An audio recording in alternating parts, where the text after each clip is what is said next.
Balita ko, dyan nagtatrabaho yung dati kong asawa. Siguraduhin yung masisisante nyo yan. Dahil ayaw ko ng peste sa kumpanya ng asawa ko. Naintindihan? Susan, alam mo, feel ko talaga mapopromote na ako anytime. Kasi sabi ng manager namin, isa ako sa pinakamagaling sa amin. Ngayon pa lang, congrats na kita. Simula pa lang, alam ko naman na kaya mo. Alam mo, okay din pala na hiniwalayin ako ng asawa ko. At this ngayon, alam ko talaga kung anong habol niya sa akin.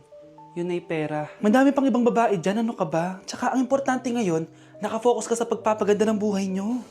Oh, luto na to. Kain na tayo. Ah, yes po, ma'am. Okay po. Ma'am, i-hold ko po muna kayo, ha? Wait for a while. Sino itong tumatawag? Sir Ramon, may bad news po ako sa'yo. Ayaw ka po ng boss namin. Ano? Kaya tatanggalin ka sa trabaho. Anong tanggal na ako sa trabaho, ha? Utos lang po sa amin. Hindi pwede yun. Sorry sir, humanap ka na lang po na ibang trabaho. Bakit puro na lang kamalasan dumadating sa buhay ko? Ay. Si Michael ba yun? Michael! Scarlett? Bakit pinauna mo ako umuwi kahapon? Eh di ba palagi tayo sabay umuwi? May ginawa ako. Tsaka baka magselos yung nagbigay ng bulaklak sa'yo. Para ka namang ano dyan? Tsaka alam mo, na-realize ko, hindi ko na pala siya crush. Tara na nga, manood na lang tayo ng movie sa bahay, yung horror. Sige na nga. Michael? Ma? Ano ginagawa mo dito, ha? Get in the car, uuwi na tayo. Di ba sabi ko sa'yo, nababoard ako sa bahay, kaya umalis ako? Michael, siya yung nanay mo. Kilala mo nanay ko? At sino naman tong babaeng kasama mo, ha?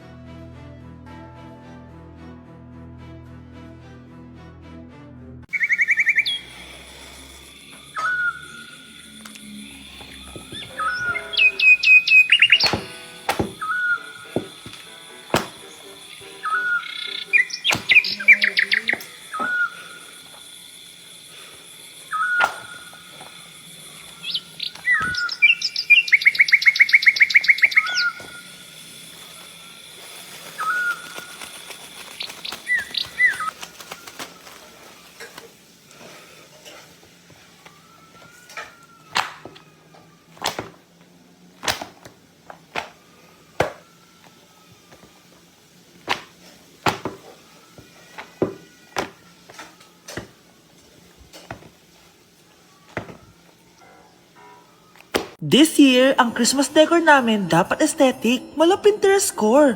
Minimalist but magical. Nay, ganito yung gusto kong Christmas decor. Need na lang natin ng ribbons, garlands, glitters, and maybe a glue gun. Tingnan mo, may ilong pa sa bintana mo. Anong gusto mo, magparol show? Nay, trust the vision. Sige, basta, huwag kang gagastos ng bongga, ha? Wow, ang ganda nito. Grabe, ang dami ng tao. Christmas season na nga talaga. Okay, good. Secured. Ayan, all added to basket na. Ayan, secured na talaga.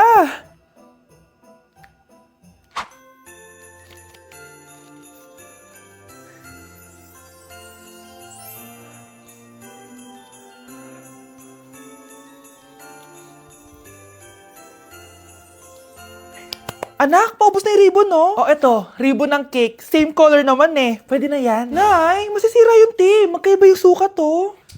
Nay, ba't mo inopin yung electric fan? Mainit kasi.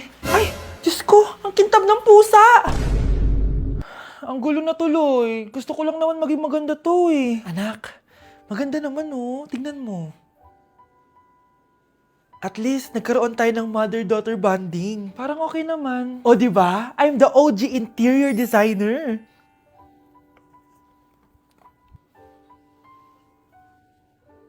Hindi siya nagmukhang pang Pinterest dahil mas maganda yung ginawa namin. Eto, Nay, para sa'yo. Oh, ano to, anak? Nakita ko kasi yan sa National Bookstore. Tapos naalala ko, di ba gusto mo ng planner na galing sa mga coffee shop? Kaya binili ko na yan. Baka maging acidic pa tayo kakakape natin. Makuha lang yung planner na gusto mo. Tsaka binilhan din pala kita ng pouch. Lagayin mo na kung ano-ano, Nay. Oh. Aw, thank you, anak. Welcome, Nay. Kinulong po ni Nanay si Scarlett sa bodega. Ha? Anak? Anak! Walang iya talaga yung tita mo! Anak, sorry kung ngayon na ako nagpakita. Pinakulong kasi ako ng babaeng yan! Deserve mo makulong! Ikaw ang ikukulong namin dahil child abuse ang ginagawa mo. Ano? At hindi mo na din makukuha ang 50% ng mana. Hindi pwede!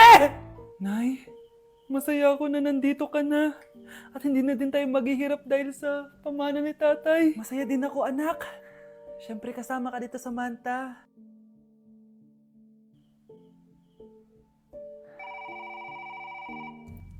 Ano ba? Bakit tawag ka ng tawag, ha? Oo, wala silang kaalam-alam. Sige na, baka mahuli pa tayo. Sa wakas, sa atin na ang mana. Maghahati tayo dito. Palayasin mo na yung mga batang yun, ha? Ako bahala. Ang galing talaga natin magpanggap, Dave. Mga anak, aalis na tayo dito sa bahay. Lilipat tayo sa mas malaking bahay. O eto, mga gamit nyo, inimpake ko na. Talaga, Nay? Scarlett, huwag ka maniwala dyan. Nagpapanggap lang yung nanay mo. Samantha, ano yung mga pinagsasabi mo? Magjowa sila ni attorney. Sinet up nila tayo. Ganyan ba ang ugali mo, Samantha? Kaparehas ng nanay mong sinungaling? Samantha, ano ba? Kung ayaw mo sumama, edi wag. Sige, kung totoong anak mo talaga si Scarlett, saan at kailan mo siya ipinanganak? Ang dali naman yan. Edi sa Manila. Pinanganak ako sa ibang bansa. Hindi ikaw ang nanay ko. Ay, oo nga pala, sa ibang bansa pala. Sorry, nakalimutan ko. Ang dami namang drama. Total, nasa amin na ang mana. Umalis na kayong dalawa. Kung ayaw niyong pati kayo, ipakulong ko. Kung meron mang makukulong, kayong dalawa yon. Salamat sa pagtawag, Samantha. Inaaresto kita, attorney, sa kasong panloloko. Palpak ka talaga! Naisahan niyo ako ngayon, ha? Hindi pa ako tapos sa inyo. Talagang sinira mo yung sarili mo, attorney, para sa pera. At ang dami mo na palang naloko. Samantha, huwag na tayong maghiwalay, please. Oo, Scarlett. Dito lang ako palagi sa tabi mo. Kayong dalawa, mag-ingat kayo palagi, ha? Gamitin niyo na maayos sa pamana ng tatay niyo. Salamat po. Anak, gumising ka na. Pasko na. Pasko na agad? Oo, bumaba ka na doon. Nandito na mga tita mo. Ah, sige po, Nay. A few moments later. Hi, Mare! Merry Christmas! Merry Christmas po, tita.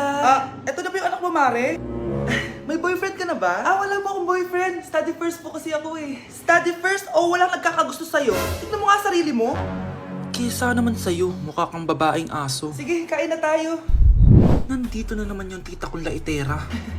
Huy, iba na tsura mo ngayon na. Oo, tita. Nakakaya naman kasi sa'yo eh. Baka laitin niyo ulit ako. Grabe ka naman. Hindi naman ako ganun. So, ano ba ginawa mo? Ba't gumanda ka? Secret lang natin to, tita, ha? Ginagamit ko tong Garnier Vitamin C Serum sa umaga at sa gabi naman, itong Garnier Overnight Serum with 10% pure vitamin C. Para naman wala ka na masabi sa ganda ko. Ang ganda pala niyan. Oo naman, it can fade dark spot and even skin tones in just one use. Kaya safe and effective talaga. Sige, dahil gumanda ka, bibili ako niyan mamaya. Bless po, tita. Bless you! Oo, anak, nandito ka na pala. Ang pogi pala ng anak mo, Mare. Siyempre, mana sa akin. Siya na ba si Mr. Right? Siya na ba yung plot twist na hinihintay ko? Magpapasko na akong may jowa! Nagsasabi mo dyan, anak? Pinsan mo yan. Pinsan? Lahat na lang.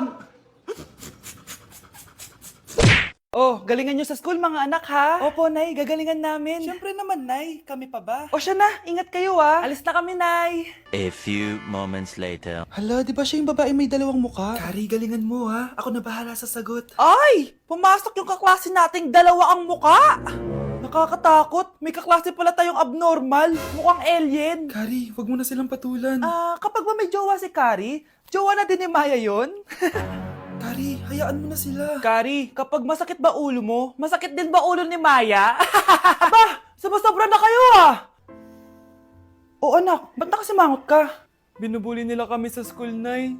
Tinawag nila kaming abnormal. Mukha daw kaming alien, Nay. Mga anak, hindi kayo abnormal. Special kayo. Special kayo dito sa puso ko. Pero Nay, ang dami nilang sinasabi sa amin. Ay, hindi na importante kung ano man sabihin nila. Ang importante, mahal ko kayong dalawa. Tandaan nyo lagi yan, ha? Mahal ka din namin, Nay. Opo, Nay. O siya na, matulog na kayo. Maaga pa yung klase nyo bukas. Sige, Nay. Tulog na po kami. Good night, Nay. Good night, mga anak. Balang araw, malalaman niyo rin kung bakit kayo ganyan. Maya, huwag mo akong iiwan, na. Oo naman, Kari. Forever tayo magkasama. Good night, Maya. Good night, Kari. 1 hour later. Kari? Kari! Ay! Kari! Good morning, Maya! Maya? Ba't di ka nagsasalita? Maya!